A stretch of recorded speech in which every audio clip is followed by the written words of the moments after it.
सत्य आणि अंधश्रद्धेच्या युगात नेहमीच विजय कोणाचा होतो, सत्याचा की सत्तेचा? एका अशा ढोंगी बाबाची कहाणी जो आध्यात्मिकतेच्या नावाखाली सत्ता आणि स्त्रियांवर आपली हुकूमत गाजवतो. कोर्टातला संघर्ष, राजकीय कटकारस्थान आणि एक असहाय्य पीडितेचा न्यायासाठी लढा. पण न्याय मिळतो का? की सत्य पुन्हा एका मोठ्या खोट्याच्या सावलीत गडप होतं? मंडळी, आज आपण आश्रम सीझन 3 पार्ट 1 मधील सर्व एपिसोड्स एक्सप्लेन करणार आहोत. कथेच्या सुरुवातीला आपण पम्मीला पाहतो, जी बाबाच्या गुंडांपासून स्वतःचा जीव वाचवत आहे आणि अख्खी तिची मदत करत आहे. पम्मीचा एकच उद्देश होता, बाबा निराला आणि भोपा यांचा अंत करणे. दरम्यान हुकुमसिंग मुख्यमंत्री बनल्याच्या आनंदात बाबा निरालाला एक जुना राजवाडा गिफ्ट करतो, जिथे निराला आपल्या भक्तांसोबत राहू शकतो. हे पाहून निरालाला आनंद होतो, पण तो भोपाला सांगतो, ही सत्ता संपत्ती सगळी माझ्यासाठी माती समान आहे, जर मला पम्मी मिळाली नाही तर. यावरून स्पष्ट होते की बाबा निराला पम्मीच्या प्रेमात पूर्ण वेडावला आहे. भोपा आपल्या माणसांना कोणत्याही परिस्थितीत पम्मीला शोधून आणण्याचे आदेश देतो, कारण निराला तिच्याशिवाय तडफडत होता. दुसरीकडे पम्मी आणि अक्की पोलीस नाकाबंदीत अडकतात आणि जंगलात लपण्याचा निर्णय घेतात. त्या बाजूला टिक्का सिंग तरुणांना बाबा निरालाच्या कन्सर्टकडे आकर्षित करण्याचे काम करत असतो. त्याच्या लाडूमध्ये नशा मिसळलेली असते, जी लोकांना बाबा निरालाचा भक्त बनवते. भोपा जेव्हा निरालाला भेटायला येतो तेव्हा निराला म्हणतो, माझ्याकडे संपूर्ण राज्याची सत्ता आहे, पण ती मुलगी नाही, मला तीच हवी. हे ऐकून भोपा समजतो की बाबा आता पूर्णपणे वेडावला आहे. यानंतर भोपा एका श्रीमंत व्यावसायिक विपुल यादवला भेटतो, ज्याचं संपूर्ण कुटुंब बाबा निरालाचं भक्त असतं. विपुलची मुलगी नशेच्या आहारी गेली असून विचित्र वागत असते. साध्वी तिच्या आई वडिलांना सांगते, तुमची मुलगी अशुद्ध आहे, तिला आश्रमात आणा, बाबा तिच्यावर उपचार करतील. विपुल ही गोष्ट मान्य करतो आणि मुलीला आश्रमात ठेवतो. याचवेळी मुख्यमंत्री हुकुमसिंग बाबाला विचारतो, मी तुम्हाला मंत्रिपद वाटपाचा निर्णय दिला होता, पण तुम्ही लिस्ट दिली नाही. यावर भोपा एक लिस्ट देतो, जिथे प्रत्येक मंत्रिपदासाठी लाखो कोटींची किंमत लिहिलेली असते. हुकुमसिंग धक्का खातो आणि विचार करतो, हे लोक आता सरकारच्या मंत्रिपदाची विक्री करत आहेत. दुसरीकडे सुंदरलाल हा हुकुमसिंगच्या विरोधात आंदोलन करत असतो, कारण तो त्याचे सरकार पाडण्याच्या तयारीत असतो. जंगलात लपून बसलेल्या पम्मीची तब्येत खालावते, त्यामुळे अक्की तिला डॉक्टरकडे घेऊन जातो. डॉक्टरकडून औषध घेताना तो आपलं डेबिट कार्ड वापरतो आणि पोलिसांना याचा अलर्ट मिळतो. नताशा त्याला इशारा देते, कार्ड वापरू नकोस, नाहीतर पोलीस तुला पकडतील. अक्की आणि पम्मी लगेच तिकडून निघून जातात आणि काही वेळात पोलीस पोहोचतात, पण ते पकडले जात नाही. डॉक्टरच्या औषधांनी पम्मीचा ताप उतरतो आणि ते दोघं पुढे प्रवास करतात. जेव्हा पम्मी एका ढाब्यावर जेवत असते तेव्हा तिला न्यूजमध्ये दिसतं, भोपा पम्मीच्या वडिलांच्या आणि भावाच्या अंतिम संस्काराची तयारी करत आहे आणि त्यांच्या मृत्यूसाठी पम्मीला दोष देत आहे. हे ऐकून पम्मी कोसळते. भोपा पोलिसांना सांगतो, पम्मी आपल्या वडिलांच्या आणि भावाच्या अंत्यसंस्काराला नक्की येईल आणि आपण तिला पकडू. पोलिसांकडून कडक सुरक्षा असते. शेवटी शक्ती आणि वडिलांच्या चितेला अग्नी देण्यात येते. पोलिसांना पम्मी दिसत नाही, पण प्रत्यक्षात पम्मी आणि अक्की सगळे दुरून पाहत असतात. अक्कीचा फोन वाजतो. उजागर त्याला कॉल करतो, पण अक्की फोन बंद करतो. दरम्यान पोलीस अक्कीच्या लोकेशनचा शोध घेतात आणि ते पाहतात की तो चितेजवळ आहे. लगेचच पोलीस त्या ठिकाणी निघतात. ही माहिती साधू आणि उजागरलाही समजते आणि तेही पम्मीला वाचवण्यासाठी तिकडे जायला निघतात. अक्की आणि पम्मी एका नावेत बसून नदी पार करत असतात. तेव्हा अक्की उजागरला कॉल करतो आणि उजागर त्याला सांगतो, पोलीस तिथे पोहोचणार आहेत, तुम्ही पटकन पडा आणि हा फोन लगेच फेकून द्या. अक्की तसंच करतो आणि काही वेळातच पोलीस त्या ठिकाणी पोहोचतात. पण तोपर्यंत अक्की आणि पम्मी तिकडून निघून गेलेले असतात. जेव्हा बाबा निराल्याला हे कळतं की पम्मी पुन्हा लोकांच्या हातून निसटली, तेव्हा तो संतापाने भोपाला सांगतो, मला पम्मी हवीच आणि ती सुखरूप असली पाहिजे, तिच्या अंगावर एक ओरखडा देखील आला पाहिजे नाही. हे बोलून निराला रागाच्या भरात आपल्या फार्म हाऊसवर निघून जातो. त्याचवेळी साध्वी भोपाला सुचवते, बाबा आता पम्मीच्या प्रेमात वेड्यासारखे वागत आहे, आपण विपुलच्या मुलीला त्यांच्या सेवेसाठी पाठवू, कदाचित त्यामुळं बाबा खुश होतील. भोपा त्याला मान्यता देतो. यानंतर साध्वी विपुलच्या पत्नीला कॉल करते आणि सांगते, बाबा आज तुमच्या मुलीवरचं काळं सावट हटवणार आहेत, त्यामुळे आम्ही तिला घेऊन जात आहोत. साध्वी कोमलला घेऊन निरालाकडे जाते आणि म्हणते, ही मुलगी खूप त्रासात आहे, फक्त तुम्हीच तिला बरं करू शकता. हे बोलून साध्वी तिकडून निघून जाते आणि नीराला कोमलवर अत्याचार करतो. यानंतर साध्वी कोमलला परत आश्रमात घेऊन जाते, जिथे तिचे आई वडील तिला भेटण्यासाठी आलेले असतात. ते कोमलला खूप निराश आणि हरवलेलं पाहतात आणि त्यांना धक्का बसतो. साध्वी त्यांना समजावते. तिच्या अंगावरील काळसावट अजून पूर्णपणे हटलेलं नाही. काही दिवसांनी ती पूर्णपणे बरी होईल. दुसऱ्या दिवशी संगीता आपल्या भावाला भेटण्यासाठी आश्रमात येते. तिचा भाऊ आश्रमात सेवक म्हणून काम करत असतो, पण तो पूर्णतः नशेच्या आहारी गेलेला असतो. तो आपल्या कुटुंबालाही ओळखत नाही आणि भेटण्यास नकार देतो. त्यामुळे संगीता आपल्या वडिलांसोबत निराश होऊन परत निघते. या दरम्यान पोलिसांना कळतं की उजागरच अक्कीशी फोनवर संपर्कात होता. त्यामुळे पोलीस उजागरचा फोन टॅप करतात, जेणेकरून त्यांच्याद्वारे अक्कीपर्यंत पोहोचता येईल. यानंतर उजागर पोलीस ठाण्यात असताना संगीता त्याला भेटते. ती रडत म्हणते, आश्रमाने माझ्या भावाला कैद करून ठेवला आहे. आम्हाला त्याला भेटूही देत नाही. आईला तिच्या मुलाला शेवटचं पाहायचं आहे, कारण ती खूप आजारी आहे. हे ऐकून उजागर तिची तक्रार नोंदवतो. दरम्यान हुकुमसिंगकडे दिलावर येतो, पण हुकुम त्याला अपमानास्पद वागणूक देतो, कारण बाबा निरालाच्या सांगण्यावरून दिलावरला टेक्सटाईल मिनिस्टर बनवण्यात आले होते, पण दिलावरला रेव्हेन्यू मिनिस्टर व्हायचं होतं. हुकुमसिंग त्याला स्पष्ट सांगतो, रेव्हेन्यू मिनिस्टर बनायचं असेल तर बरेच कोटी भरावे लागतील, आहे का तुझ्याकडे? हे ऐकून दिलावर शांतपणे तिकडून निघून जातो. आश्रमात बाबा निरालाने बबिताला तहसील इन्चार्ज बनवलं होतं. ही गोष्ट भोपाला अजिबात पटली नव्हती. तेव्हाच दिलावर भोपाला भेटतो आणि पुन्हा रेव्हेन्यू मिनिस्टर बनण्याची मागणी करतो. भोपा साफ नकार देतो आणि म्हणतो, पैसे घेऊन ये, मगच चर्चा करू. हे संभाषण बबिता ऐकते आणि लगेच दिलावरशी बोलते. ती त्याला म्हणते, फक्त तुलाच नाही, तुझ्या साथीदारांनाही मंत्री बनवू शकते, पण त्यासाठी तुझ्या सगळ्यांकडून मला 50% भागीदारी हवी. दिलावर या अटीला मान्यता देतो. दुसरीकडे विपुल खूप आनंदी असतो, कारण बाबा निरालाच्या सांगण्यावरून त्याला 250 कोटींचा टेंडर मिळालेला असतो. पण त्याची पत्नी त्याला सांगते, कोमल जेव्हापासून बाबाकडून परत आली आहे तेव्हापासून ती सतत उदास असते. तेव्हा कोमल धीर एकवटून सांगते, त्या बाबाने माझ्यावर अत्याचार केले. हे ऐकताच विपुल हादरून जातो. त्याला वाटतं की त्याची मुलगी चुकीचं बोलते, कारण बाबा असं काही करूच शकत नाही. पुढच्या दिवशी बाबा निराला आरतीसाठी येतो. तेव्हा संगीताचा भाऊ अचानक खाली कोसळतो आणि जागीच मरतो. तो अतिरिक्त नशेच्या सेवनामुळे मृत्युमुखी पडलेला असतो. हे पाहून आश्रमातील सेवक म्हणू लागतात, बाबांच्या आशीर्वादाने याला मोक्ष मिळेल. पण बाबा निराला हादरतो, कारण त्याच्या डोळ्यासमोर कोणीतरी मरतो आणि ही पहिली वेळ असते. पोस्टमॉर्टम नंतर नताशा सांगते, याच्या मृत्यूचं कारण हार्ट अटॅक आहे आणि तो कुठल्याही कारणाने येऊ शकतो. हे ऐकून टाहो फोडतात आणि म्हणतात, बाबाने आमच्या भावाचा जीव घेतला. ही घटना घडल्यानंतर संगीता उच्चवर्णीय मोहल्ल्यात राहणारी असल्याने तिच्या भागातील लोक आश्रमासमोर मोठा गोंधळ घालतात. तेव्हा संगीताने तिच्या वडिलांना आश्रमात बोलवलं जातं. त्यांना चूप राहण्याच्या मोबदल्यात बाबा निराला 5 कोटी देणार असतो. बाबा निराला संगीताने तिच्या वडिलांना आश्वासन देतो की तो तिच्या कुस्ती फंडिंगसाठी मदत करेल. हे ऐकून संगीता आणि तिचे वडील समजुतीने त्याच्याशी सहमती दर्शवतात. दिलावर बबिताला एक साईन केलेला करार देतो, ज्यामध्ये तो तिला नफ्याचा 50% भाग देण्यासाठी तयार होतो. यानंतर बबिता एका बिझनेसमॅनशी बोलते आणि त्याला हॉटेलमध्ये भेटायला बोलवते की हा माणूस बबिताचा जुना क्लायंट आहे. बबिता त्याला सांगते, तुला जर या राज्यात व्यवसाय करायचा असेल तर काही मंत्री तुझ्या ताब्यात असणं चांगलं आहे. ती त्याच्याकडून 300 कोटींची मागणी करते, जेणेकरून दिलावरच्या साथीदारांनाही मंत्रिपद मिळू शकेल. दुसरीकडे भोपा पोलिसांना सांगतो की त्यांनी पम्मीच्या वस्तीतल्या लोकांना पकडून न्यावं, जेणेकरून पम्मी आपोआप समोर येईल. ही घटना न्यूज चॅनलवर दाखवली जाते आणि पम्मीला हे पाहून खूप दुःख होतं. रात्री अक्की झोपल्यावर पम्मी आपल्या वस्तीत पोहोचते आणि पोलिसांसमोर शरण जाते, जेणेकरून तिच्या वस्तीतल्या मुलांना सोडून दिलं जावं. मात्र वस्तीतले लोक तिला धीर देतात आणि म्हणतात, तो बाबा ढोंगी आहे, तू हिंमत हारू नकोस आणि आपण सगळे मिळून त्याची खरी ओळख बाहेर काढूच. लोक तिला वस्तीत थांबू देत नाही आणि पळून जाण्यास सांगतात.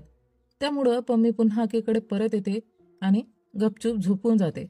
दुसऱ्या दिवशी निराला आणि भोपा चर्चा करत असतात की त्यांना ड्रग्सची तस्करी वाढवावी लागेल, कारण अधिक पैसा कमवायचा आहे. त्याचवेळी एका जंगलात टिकाचा मॅनेजर एका बिझनेसमॅनला अफूची शेती करण्याबद्दल माहिती देत असतो.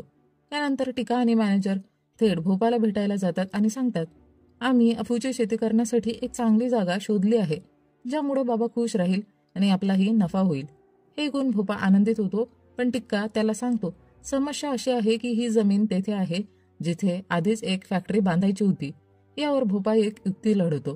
तो खूप जुन्या मूर्त्या गोळा करतो आणि त्या जागेवर लपून ठेवतो. दुसऱ्या दिवशी संपूर्ण शहरात बातमी पसरते की जंगलाच्या उत्खननात प्राचीन आश्रमाचे अवशेष सापडले आहेत. बाबा निराला तिथे पोहोचतो आणि सरकारला सांगतो, ही जमीन माझ्या आश्रमाशी संबंधित आहे, त्यामुळे मी ती सरकारकडून परत मिळवू इच्छितो. हे ऐकताच हुकुमसिंग घोषणा करतो की ती जमीन बाबा निरालालाच मिळेल. म्हणजे भोपा आणि टिक्काचा डाव यशस्वी ठरतो. त्या रात्री कोमलचा वाढदिवस असतो आणि पार्टी सुरू असते. पण अचानक कोमल बेशुद्ध पडते. तिला ताबडतोब हॉस्पिटलमध्ये नेलं जातं. त्यामुळे विपुलची पत्नी ठरवते की आता त्या बाबाच्या विरोधात काहीतरी करायलाच हवं. विपुल देखील त्या गोष्टीला मान्यता देतो. यानंतर कोमल बरी होताच तिची आई तिला थेट पोलीस ठाण्यात घेऊन जाते आणि बाबा निरालाच्या विरोधात FIR दाखल करण्याचा प्रयत्न करते.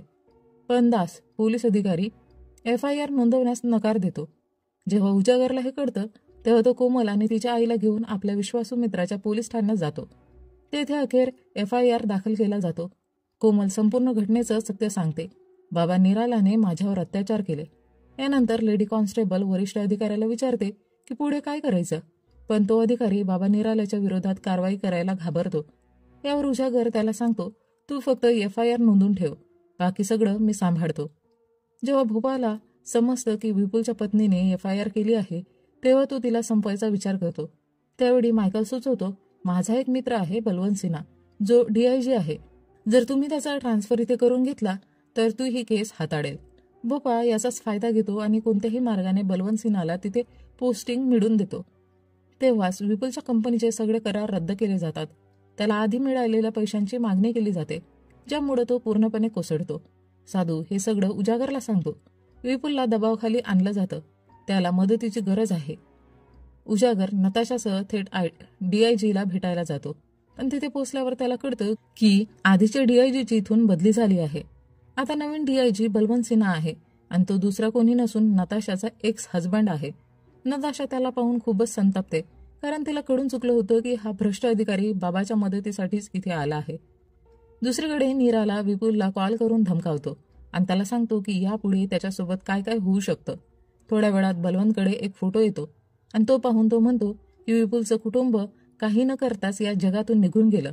हे पाहून नताशा हादरते आणि नंतर समजतं की विपुल त्याची पत्नी आणि मुलीने आत्महत्या केली आहे.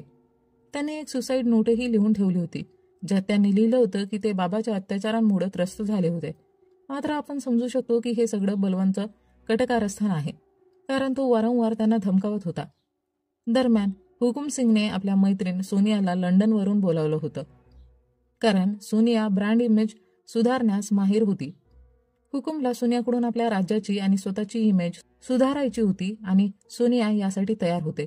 रात्री नताशा उजागरसाठी एक पत्र लिहिते की बलवंत इथे आलाय आणि तो तिला शांतपणे राहू देणार नाही. शिवाय तिच्यामुळे उजागरलाही त्रास सहन करावा लागेल. त्यामुळे ती इथून निघून जाणार असल्याचं पत्रात लिहिलं असतं आणि ते आपल्या मेडला देऊन ती तिकडून निघून जाते. काही घड्यानंतरचा सीन दिसतो, जिथे उजागर नताशाच्या जाण्यामुळे दुःखी असतो आणि त्याला बलवंतवर खूप राग आलेला असतो. त्याचवेळी त्याच्या दिदीचा त्याला कॉल येतो आणि ती सांगते की त्यांचे वडील रिटायर होत आहे, त्यामुळे त्याला पार्टीला यायला हवं. उजागर तिचं म्हणणं मान्य करतो. दरम्यान पम्मी आणि अख्खीला बबिता जाताना दिसते, त्यामुळे ते तिच्याशी भेटायला जातात. गपचूप ते तिला सांगतात की त्यांना आश्रमाचा नकाशा हवा आहे, कारण ते निरालाला मारू इच्छितात. त्यावर बबिता त्यांना मदत करण्याचं आश्वासन देते. सोनिया राज्याचा विकास करण्यासाठी तिचे प्लॅन सगळ्यांसमोर मांडते. मात्र तिथे उपस्थित असलेले मंत्री सांगतात की त्यांच्या सांगण्याने काही होणार नाही, निर्णय तर बाबा निरालाच घेईल, त्यामुळे तिने थेट बाबासमोर जाऊन बोलावं. हे ऐकून सोनिया चकित होते की हुकुमसिंग मुख्यमंत्री असूनही स्वतःचं राज्य सांभाळू शकत नाही. मग हुकुमसिंग तिला सांगतो की त्याला कसं बाबाच्या आज्ञेचं पालन करावं लागतं. हे ऐकून सोनिया म्हणते की ती त्याला मदत करेल आणि बाबाला हे सगळं निर्णय स्वीकारायला भाग पाडेल. हुकुमला हे ऐकून आनंद होतो. यानंतर सोनिया साध्वीच्या वेशात थेट आश्रमात निरालाला भेटायला येते. तिला पाहून निराला भारावून जातो, तर सोनिया त्याला खुश करण्यासाठी त्याची खूप स्तुती करते. हे ऐकून निराला खूप खुश होतो. नंतर बबिता निरालाला भेटते आणि गप्पा मारता मारता त्याला सुचवते की त्याने रेव्हेन्यू मिनिस्टर दिलावरला करावं, बाकीच्या मंत्रिपदांचा वाटप त्याच्या साथीदारांमध्ये करावा, कारण दिलावरने 300 कोटी रुपयांची व्यवस्था केली आहे. हे ऐकून निराला खुश होतो आणि बबिता सांगते त्याचप्रमाणे करतो. यानंतर निराला हुकुमसिंग आणि सोनियाला भेटतो. सोनिया त्याला सांगते की ती त्याची प्रतिमा एका देवासारखी तयार करू शकते, ज्याला लोक पुजतील. हे ऐकून निरालाला खूप आनंद होतो. दुसरीकडे उजागर आपल्या वडिलांच्या रिटायरमेंट पार्टीमध्ये पोहोचतो आणि सगळ्यांशी भेटतो. मग त्याचा मोठा भाऊ त्याला सुचवतो की तो हुशार आहे, त्यामुळे त्याने इंटेलिजन्स ब्युरोमध्ये जॉईन करावं, कारण त्याचे आणि वडिलांचे तिथे चांगले कनेक्शन आहे. त्यामुळे तिथे त्याची नोकरी सहज लागू शकते. तिथूनच तो निरालाला एक्सपोज करू शकतो. उजागर हे ऐकून तयार होतो. काही दिवसातच उजागर इंटेलिजन्स ब्युरोमधील आपल्या अपॉइंटमेंट लेटरसह ऑफिसमध्ये पोहोचतो. मात्र पहिल्या दिवशी त्याला धक्का बसतो, कारण त्याचा सिनियर हा निरालाचा कट्टर भक्त निघतो. उजागरला समजतं की त्याचा सिनियर त्याला काहीही करू देणार नाही. त्यानंतर तो आपल्या सिनियर अविनाशला भेटतो. अविनाश त्याला सांगतो की माझ्याबद्दल गैरसमज करून घेऊ नकोस. मी तुझ्या भावाशी आधीच बोललेलो आहे. बाहेरच्या जगासाठी मी फक्त भक्त असल्याचं नाटक करतो, पण प्रत्यक्षात मीही बाबाच्या मागेच आहे. हे ऐकून उजागरला खूप आनंद होतो. दरम्यान आश्रमात भूपा टिक्का एका इन्व्हेस्टर सोबत मीटिंग करतो, जेणेकरून जंगलातल्या जमिनीवर लवकरात लवकर ड्रग्ज उत्पादन सुरू करता येईल. दुसरीकडे निराला सोनियासोबत इंटिमेट होतो, म्हणजे सोनियाने त्याला आपल्या जाळ्यात अडकवलं होतं. यानंतर जेव्हा निराला भोपालला भेटतो तेव्हा तो सांगतो की सोनिया स्वर्गभूमी नावाचा प्रोजेक्ट तयार करत आहे आणि लवकरच त्याचे काम सुरू करणार आहे. त्याद्वारे तो स्वतःला जगासमोर देव म्हणून सादर करणार आहे. हे ऐकून भोपा त्याला सावध करतो की जास्त उंच उडू नकोस, नाहीतर फारच खाली कोसळशील. पण निरालाला तर देव बनायचं होतं.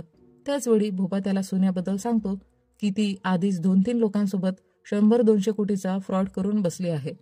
पण निराला त्याचं काही ऐकत नाही. तिथे सोनिया हुकुमसोबत बसून बाबाची खिल्ली उडवत असते.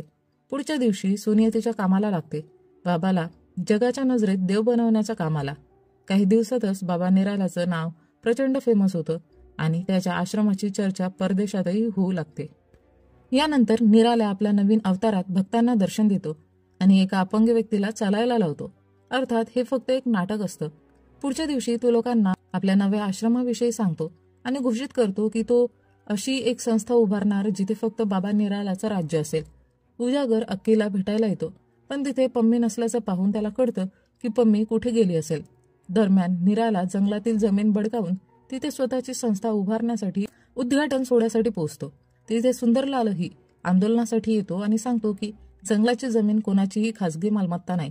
तेवढ्यात पम्मी तिथे पोहोचते आणि अक्कीच्या बंदुकीतून बाबावर गोळी झाडते. त्यामुळे तिथे मोठी गोंधळाची स्थिती निर्माण होते. अक्की योग्य वेळी येऊन पम्मीला वाचवतो आणि उजागर सोबत तिला तिकडून पडून घेऊन जातो. दुसरीकडे बाबाला आश्रमात नेण्यात येतं, कारण त्याच्या खांद्यावर गोळी लागलेली असते. निराला वारंवार पम्मीला भेटण्याचा हट्ट धरतो. सोनिया म्हणते की बाबाला काहीही झालं नाही पाहिजे, नाहीतर आपलं खूप मोठं नुकसान होईल. हुकूम म्हणतो की सुंदरलाल योग्यच करतो आहे, नाहीतर बाबा संपूर्ण जंगल बळकावेल. कमीत कमी सुंदरलालच्या लढ्यामुळे काहीतरी जमीन बाबाच्या तावडीतून वाचेल. दरम्यान सुंदरलाल एका पत्रकार परिषदेत सांगत असतो की जंगल आम्ही कटू देणार नाही. तेव्हा सुंदरलाल सोबत असलेल्या माणसाला कोणीतरी गोळी घालून मारून टाकतं. हे पाहून सुंदरलाल मोठ्या धक्क्यात जातो. त्यानंतर भोपा त्याला भेटायला येतो आणि धमकी देतो की जास्त उड्या मारू नकोस, नाहीतर पुढची गोळी तुलाही लागू शकते. हे ऐकून सुंदरलाल घाबरतो. दरम्यान उजागरने आपल्या भावाशी बोलून पम्मी आणि अक्कीला दिल्लीला सुरक्षित पाठवण्याची व्यवस्था केली होती. पण अर्ध्या रस्त्यात पोहोचल्यावर पम्मी नकार देते आणि म्हणते मी कुठेही जाणार नाही. त्यानंतर त्यांना एका दूरच्या वस्तीत राहताना दाखवलं जातं, जिथे त्यांनी आपली ओळख बदललेली असते. तिथेच मलन आपल्या साथीदारांसोबत जंगलातल्या जमिनीवर काम सुरू करतो. तेव्हाच एक माणूस तिथे येतो, जो मुख्यमंत्र्यासोबत असलेल्या त्या माणसाचा मित्र असतो. तो संतापाने मलनला मारून टाकतो. ही बातमी जेव्हा बाबाला समजते तेव्हा तो खूप दुःखी होतो आणि भोपाला सांगतो मला या खुनाचा बदला घ्यायचा आहे. त्यानंतर भोपा त्या माणसाचा शोध लावतो आणि त्याला ठार मारतो. इथे उजागर आपल्या सिनियर ऑफिसर अविनाशला भेटतो आणि सांगतो की बाबाने जंगलाची जमीन बळकावली आहे आणि तिथे काहीतरी मोठं प्लॅनिंग सुरू आहे. आपण तिथे एक गुप्त एजंट पाठवला पाहिजे. अविनाश याला संमती देतो. यानंतर एका तरुणाची एका मुलीशी भेट होते आणि तो तिच्याशी गप्पा मारतो. काही दिवसात तो आश्रमात सेवक म्हणून काम मिळवतो. तेव्हा समजतं की हा तरुण उजागरनेच पाठवलेला गुप्तहेर आहे आणि त्याचं नाव कृष्णा असतं आणि तो आश्रमावर नजर ठेवतो. भोपा टिक्काला सांगतो आता तुझ्या प्रमोशनची वेळ झाली आहे आणि तो टिक्काला थेट राज्याचा युवा मंत्री बनवतो. हे ऐकून टिक्का खूप आनंदी होतो, कारण आता त्याच्याकडे ही सत्ता असते. पुढच्या दिवशी निरालाची बायको बन्नो त्याला भेटायला येते आणि सांगते मला माझ्या मुलाला मंत्री बनवायचं आहे, जेणेकरून आम्ही सत्तेत राहून राज्य करू शकू. पण निराला नकार देतो, कारण त्याचा मुलगा अजून 18 वर्षाचाही झालेला नव्हता. हे ऐकून बन्नो रागाने तिकडून निघून जाते. यानंतर ती थेट हुकुमसिंगला भेटते आणि सांगते, माझ्याकडे निराला विरोधात पुरावे आहे जे तुम्हाला उपयोगी पडू शकतात, पण त्याच्या बदल्यात तुम्ही माझ्या मुलाला मंत्री बनवा. हुकुम म्हणतो, तुमचा मुलगा अजून लहान आहे, मी तुम्हालाच मंत्रिपद देतो. हे ऐकून बन्नो खुश होते. 2 दिवसांनी मंत्रिमंडळाच्या शपथविधी सोहळ्यात बन्नो मंत्रिपदाची शपथ घेते. हे पाहून भोपा आश्चर्यचकित होतो आणि विचारतो, ही कशी मंत्री झाली? हुकुम उत्तर देतो, मला वाटलं तुम्हाला आनंद होईल. पण भोपा नाराज होतो आणि म्हणतो, तुम्ही मोठी चूक केली आहे, पण आता काही करता येणार नाही. बन्नो मंत्रिपदी बसताच लगेच भ्रष्टाचार सुरू करते.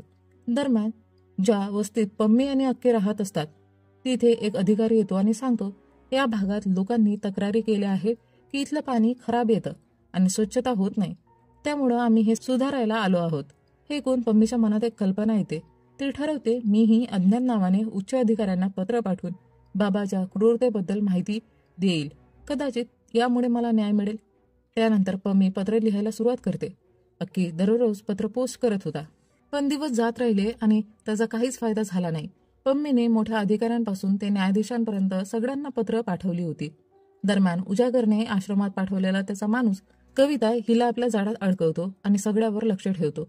एका दिवशी आश्रमात निरालाला भेटायला तोच बिझनेसमॅन येतो, ज्याला टिक्काचा मॅनेजर ड्रग्सच्या व्यवसायासाठी घेऊन आला होता. तो तिथे संपूर्ण प्लॅन दाखवतो की आपण शेती करून ड्रग्स तयार करू आणि त्याची विक्री परदेशात करू, त्यामुळे भरपूर पैसा मिळेल. हे ऐकून निराला म्हणतो ही कंपनी टिक्का आणि त्याच्या मॅनेजरच्या नावावर राहील, कारण सर्व मेहनत त्यांनीच घेतली आहे. हे ऐकून ते दोघं आनंदी होतात. पण प्रत्यक्षात बाबाचा प्लॅन असा होता की जर तो कधी अडचणीत आला तर कंपनीच्या नावावरून फक्त टिक्का आणि त्याचा मॅनेजर अडकतील आणि त्याच्यावर कोणतीही आच येणार नाही. जेव्हा तो बिझनेसमॅन निघत असतो तेव्हा कृष्णा त्यांची संपूर्ण चर्चा ऐकतो आणि अविनाशला सर्व माहिती देतो.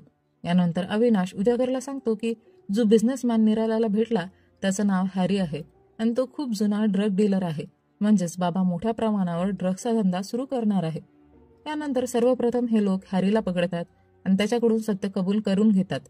नंतर त्याच्याच मदतीने टिक्का आणि त्याच्या मॅनेजरही पकडले जातात आणि त्यांना निराला विरोधात न्यायालयात साक्ष द्यायला सांगितलं जातं, कारण ड्रग्स कंपनी त्याच्या नावाने रजिस्टर होती, त्यामुळे त्यांना शिक्षा होणार होती आणि निराला वाचणार होता. उजागर त्यांना सांगतो, सर्व पुरावे तुमच्या विरोधात आहे, पण जर तुम्ही न्यायालयात निरालाचं नाव घेतलं तर तुम्हाला काहीही होणार नाही. हे ऐकून दोघं मोठ्या तणावात येतात. ही बातमी जेव्हा निरालाला समजते तेव्हा तो बलवंतला बोलवतो आणि सांगतो, हे प्रकरण काही करून हाताळ. त्यानंतर बलवंत कामाला लागतो. बलवंत थेट अविनाशला भेटतो आणि त्याला त्याच्या जुन्या घोटाळ्यांची आठवण करून देतो. तो म्हणतो, तू पूर्वी खूपदा लाच घेतली आहेस आणि याचे पुरावे माझ्याकडे आहे. मी हे सर्व वरिष्ठ अधिकाऱ्यांपर्यंत पोहोचवणार आहे. हे ऐकून अविनाश घाबरतो आणि त्याचं ऐकायला तयार होतो. यानंतर जेव्हा उजागर ऑफिसमध्ये येतो तेव्हा त्याला कळतं की टिक्का आणि त्याच्या मॅनेजरला सोडून देण्यात आला आहे. हे ऐकून तो थेट अविनाशला जाब विचारायला जातो, पण अविनाश सांगतो, मी काहीही करू शकत नाही, मी सुट्टीवर चाललोय, तू बाबाशी पंगा घेऊ नकोस. हे ऐकून उजागर निराश होतो, कारण इथूनही त्याला फसवणूकच मिळते. यानंतर निरालाचा एक माणूस पम्मीने पाठवलेली पत्र वाचतो आणि सर्वांना सांगतो की एका अज्ञात मुलीची पत्र मोठ्या सरकारी ऑफिसमध्ये जात आहे आणि त्यात निराला बाबाच्या काळ्या धंद्याचा उल्लेख आहे. हे ऐकून निराला संतापतो आणि आदेश देतो ही पत्र कुठेही पोचायला नको, त्या पत्रांचा स्रोत शोधा आणि ती थांबवा. यानंतर त्याचे माणसं पम्मीच्या पत्रांचा मागोवा घ्यायला लागतात. साधू ही माहिती उजागरला देतो आणि सांगतो की पम्मी निरालाच्या विरोधात मोठ्या प्रमाणावर पत्र पाठवत आहे. हे ऐकून उजागर आपल्या भावाला फोन करतो आणि सांगतो, पम्मी आणि अक्कीला तिकडून बाहेर काढायचं आहे, कारण निरालाचे लोक त्यांचा शोध लावतीलच. त्यानंतर बलवंतला जेव्हा पम्मीचा ठाव ठिकाणा समजतो तेव्हा भोपा आपल्या लोकांसह तिला पकडायला जातो, पण त्याआधीच उजागरच्या भावाने त्याच्या काही माणसांना पाठवून पम्मी आणि अक्कीला सुरक्षित दिल्लीला बोलावलं. हाच उजागरचा प्लॅन होता, ज्यामुळे पम्मी आणि अक्की वाचले. यानंतर पम्मी आणि अक्कीला एका जुन्या फॅक्टरीत लपवण्यात येतं, जेणेकरून कोणीही त्यांना पाहू शकणार नाही. दुसरीकडे पम्मी सापडत नाही, त्यामुळे भोपा खूप संतापतो. पुढच्या दिवशी अक्की आपल्या एका मित्राला भेटतो आणि पम्मीला मदत करण्यासाठी सांगतो. त्यानंतर त्याचा मित्र त्याला थेट बिंदू नावाच्या रिपोर्टरकडे घेऊन जातो, जिचं स्वतःचं न्यूज चॅनल असतं. तो म्हणतो, बिंदू मॅडम कोणाच्याही भीतीने थांबत नाही, त्या बाबाला एक्सपोज करतील. बिंदू पम्मीची संपूर्ण कहाणी ऐकते आणि सांगते, उद्याच्या सकाळी आपण हे प्रकरण टेलिकास्ट करू आणि बाबाचा खरा चेहरा सगळ्यांसमोर आणू. हे ऐकून पम्मीला आनंद होतो. की चला इथं तरी येणं उपयोगाचं ठरलं. दुसऱ्या दिवशी पम्मी जेव्हा बिंदूला भेटते तेव्हा तिला कळतं की बिंदूला संपूर्ण घटना दृश्यमान स्वरूपात कॅमेऱ्यासमोर सादर करायची होती. पण पम्मी याला साफ नकार देते आणि म्हणते, मी फक्त कॅमेऱ्यासमोर बसून सगळं सत्य सांगू शकते, पण हे गलिच्छ प्रकार माझ्या हातून होणार नाहीत. यावर बिंदू आणि पम्मीमध्ये जोरदार वाद होतो, कारण बिंदूला हे सर्व TRP साठी करायचं असतं. त्यामुळे पम्मी आणि अक्की तिकडून निघून जातात. यानंतर अक्की म्हणतो, आपण पम्मीचं म्हणणं रेकॉर्ड करून मीडिया संस्थानांना द्यावं, कदाचित काहीतरी होईल. त्यानुसार पम्मी तिच्यासोबत घडलेली संपूर्ण कहाणी रेकॉर्ड करते आणि अक्की आणि त्याचा मित्र मिळून प्रत्येक मीडिया हाऊसला ती व्हिडिओ देऊ लागतात. या सर्व प्रकारामुळे बाबा निरालाच्या काळ्या धंद्याची चर्चा सर्वत्र पसरते, पण कोणताही न्यूज चॅनल ती टेलिकास्ट करत नाही. दरम्यान सोनिया निरालाला परदेशात आश्रम सुरू करण्याचा प्रस्ताव दाखवत असते तेव्हा तिला ब्रॉडकास्ट चॅनलचा हेडचा फोन येतो. तो सांगतो, बाबा निरालावर एका मुलीनं गंभीर आरोप केले आहेत, तुम्ही सांगाल तर आम्ही ते टेलिकास्ट करू शकतो. पण सोनिया त्याला थांबवते आणि म्हणते, मी आमच्या मुख्यमंत्र्यांशी चर्चा करून सांगते. यानंतर सोनिया घरी गेल्यावर हुकुमसिंगचं त्या न्यूज हेडशी बोलणं करून देते. यानंतर हुकुमसिंग बोलतो की आपण निरालाशी सर्व न्यूज चॅनल माझ्या नियंत्रणाखाली आहेत आणि त्यांचे तोंड बंद करण्यासाठी त्यांना काही पैसे द्यावे लागतील असं बोलू. आणि त्यानंतर तो त्वरित भोपाळला फोन करतो आणि सांगतो की पम्मीची स्टोरी टेलिकास्ट होऊ शकते, पण मी तिला रोखलं आहे, मात्र त्यासाठी काही कोटी तुम्हाला द्यावे लागतील. भोपा त्यासाठी तयार होतो. हे पाहून सोनिया हसते आणि म्हणते, हुकुमसिंग सुद्धा हा खेळ उत्तम खेळतोय. तितक्यात अक्की आपल्या मित्राला म्हणतो, हे मोठे न्यूज चॅनल काहीही करणार नाही, आपण आपल्या लोकल न्यूज चॅनलवरच पम्मीचा व्हिडिओ चालवूया. त्याचा मित्रही सहमती दर्शवतो. यानंतर अक्की आणि त्याचा मित्र त्यांच्या ऑफिसमध्ये जाऊन पम्मीच्या व्हिडिओला सिरियलच्या मध्येच टेलिकास्ट होण्यासाठी सेट करतात, जेणेकरून लोकांना थोडंफार तरी सत्य कळेल. रात्री सिरियलच्या मध्येच पम्मीचा व्हिडिओ सुरू होतो. लोक निरालाचा खरा चेहरा पाहून आश्चर्यचकित होतात, मात्र मध्येच तो व्हिडिओ बंद केला जातो. तरीही अर्धा व्हिडिओ पाहून निरालावर डिबेट सुरू होते आणि लोक आक्रोश व्यक्त करू लागतात. या दरम्यान जिल्हा न्यायालयाच्या एका न्यायाधीशानेही तो व्हिडिओ पाहिलेला असतो. तो पम्मीने पाठवलेल्या पत्राचा शोध घेण्याचा आदेश देतो. पत्र मिळताच तो या प्रकरणाची अधिकृत चौकशी सुरू करतो आणि बाबा निरालाला कोर्टात हजर होण्याचे आदेश देतो. ही बातमी जेव्हा निरालाला कळते तेव्हा तो हादरतो आणि विचार करतो की एवढ्या लवकर हे सर्व कसं घडलं. यानंतर तो हुकुमसिंगला बोलवतो आणि म्हणतो, त्या जिल्हा न्यायाधीशाची तात्काळ बदली व्हायला पाहिजे, अन्यथा परिणाम गंभीर होतील. हुकुमसिंग हे ऐकून निघून जातो. दरम्यान बाबाचे समर्थक लोक पम्मीला गलिच्छ शब्दात शिव्या देऊ लागतात आणि तिला बदनाम करतात. ही संधी साधून सुंदरलाल देखील बाबा निरालाच्या विरोधात भाषण देऊ लागतो आणि म्हणतो, हा माणूस मोठा ढोंगी आहे. तो आणखी एक मोठी घोषणा करतो की मी पूर्णपणे पम्मीच्या बाजूने आहे आणि तिला न्याय मिळवून देईन. हे सर्व हुकुमसिंग न्यूज चॅनलवर पाहत असतो, कारण आता तो सुद्धा निरालाला शिक्षा व्हावी असं इच्छित असतो. यानंतर हुकुमसिंग सोनियाला सांगतो, मी आता काहीही करणार नाही. यानंतर हुकुमसिंग पम्मी आणि अक्कीला थेट सुंदरलालकडे पाठवतो, कारण सुंदरलाल तिला पाठिंबा द्यायला तयार होतो. त्यानंतर सुंदरलाल मीडियासमोर जाहीर करतो की मी पम्मीला न्याय मिळवून देणार आहे आणि यासाठी मी मोठ्या वकिलांची टीम तयार केली आहे. हे ऐकून निरालाला धक्का बसतो. तो लगेचच सुंदरलालच्या PA ला कॉल करतो आणि सांगतो, तुम्हाला जेवढं नुकसान झालंय ते आम्ही भरून देऊ आणि तुम्हाला लवकरच मुख्यमंत्री पदही मिळेल. हे ऐकून सुंदरलाल सौदेबाजीसाठी तयार होतो. सुंदरलालचा PA येऊन सांगतो की संपूर्ण 550 कोटी मिळाले आहेत. हे ऐकून सुंदरलाल आनंदित होतो. त्यानंतर तो सर्व वकिलांना बाजूला करून पम्मीला असं सोडून देतो. दरम्यान हुकुमसिंगने बाबा निरालाचे काम न करता त्याच्याशी दुश्मनी घेतली होती. त्यामुळे निरालाच्या सांगण्यावरून सर्व MLA हुकुमच्या विरोधात धरणे आंदोलन करू लागतात, जेणेकरून त्याची सत्ता कोसळावी. मात्र बन्नू तिथे येऊन सर्वांना शांत करते. यानंतर बन्नू हुकुमसिंगला निरालाच्या विरोधातील सर्व पुराव्यांची फाईल देते, जेणेकरून तो आपली सत्ता वाचवू शकेल. त्याबरोबर ती निरालाचा भूतकाळ उलगडून सांगते, जिथून कथा फ्लॅशबॅकमध्ये जाते. खरं तर बन्नूचा वडील बाबा मनसुख यांचा ड्रायव्हर होता. त्यांनी मोंटी, जो पुढे होऊन बाबा निराला बनतो, आणि बन्नूचा विवाह लावून दिला. हे दोघं किरतपूरमध्ये राहत होते. मोंटी अत्यंत गरीब होता, पण त्याला झटपट श्रीमंत व्हायचं होतं. त्यामुळे तो सतत नोकऱ्या बदलत असे. एक दिवशी तो कार मेकॅनिकचं काम करू लागतो, पण जास्त पैसे मिळवण्यासाठी तो गाड्यांचे सुटे भाग काढून विकायला लागतो. मोंटी अशाच प्रकारे जगत असतो. त्याचवेळी भोपा नावाचा गुन्हेगारी पार्श्वभूमी असलेला व्यक्ती त्याला भेटतो. भोपा मोंटीच्या हुशारीने प्रभावित होतो आणि त्याच्याशी मैत्री करतो, कारण भोपालाही झटपट श्रीमंत व्हायचं असतं. यानंतर हे दोघे मिळून लोकांना वाटेत लुटून त्यांच्या गाड्या विकायला लागतात. ज्यामुळे त्यांचं आयुष्य आरामात चालू असतं. एके दिवशी एका कुटुंबाला लुटताना त्यांच्या हातून एका व्यक्तीचा मृत्यू होतो. घाबरून ते दोघं तिकडून पळून जातात. या प्रकरणी त्यांच्या विरोधात FIR दाखल होते आणि एक पोलीस अधिकारी मोंटीला पकडण्यासाठी त्याच्या घरी येतो. तो मोंटीला धमकावतो की 1 लाख रुपये दिले नाही तर मी तुला अडकवेन. हे ऐकून मोंटी आणि भोपा त्या पोलीस अधिकाऱ्याचाच खून करतात. यानंतर मोंटी आपल्या विरोधातील FIRची फाईल बन्नोला देतो आणि ती जाडायला सांगतो. मग हे तिघं किरतपूर सोडून काशीपूरला येतात. तथा पुन्हा वर्तमान काळात येते, जिथे हुकुमसिंग बन्नोला विचारतो, तू ती फाईल जाळली की नाही? बन्नो सांगते, मला आधीच वाटलं होतं की मोंटी भविष्यात आणखी मोठे गुन्हे करतील, त्यामुळं मी ती फाईल माझ्याकडेच ठेवली. यानंतर हुकुमसिंग ती फाईल सोनियाला दाखवतो आणि म्हणतो, आता मी या बाबाला जेलमध्ये टाकल्याशिवाय राहणार नाही. पण सोनिया त्याला समजावते, याचा काहीच उपयोग नाही, तू माझ्यावर विश्वास ठेव, मी सर्व ठीक करेन. यानंतर सोनिया सरळ भोपाला भेटते आणि तो FIR दाखवते. ते त्याला समजावते, हुकुमसिंगला मुख्यमंत्री राहू द्या, त्यातच फायदा आहे. हे प्रकरण इथेच दाबून टाका. भोपा या गोष्टीला तयार होतो. दरम्यान उजागरला सुंदरलालचा PA सांगतो की सुंदरलाल बाहेर गेला आहे आणि आता केस सरकारी वकील लढणार आहे. हे ऐकून सगळे हादरतात, कारण सरकारी वकील ही केस जिंकू शकत नाही. पुढच्या दिवशी न्यायालयात सुनावणी सुरू होते. बाबा निराला आपल्या मोठ्या वकिलांच्या टीमसोबत कोर्टात हजर असतो, तर उजागरने पम्मीसाठी एक वकील नेमलेला असतो. कोर्टात पम्मी येऊन तिच्यासोबत काय काय घडलं ते सांगते. तिच्या वकिलाने देखील कोमल नावाच्या मुलीबद्दल सांगितलं, जिने बाबा निराला विरोधात आरोप केले होते. पण निरालाच्या वकिलाने लगेचच आक्षेप घेतला आणि विचारलं, जर पम्मीसोबत अत्याचार 25 ऑगस्टला झाला होता तर ती 16 सप्टेंबरला बाबाची स्तुती का करत होती? हे ऐकून न्यायाधीशही आश्चर्यचकित होतो की इतके दिवस गप्प का राहिली. न्यायालयात आश्रमातील सर्व महिलांना बोलवलं जातं, पण त्या सगळ्याच बाबाचीच तारीफ करत राहतात.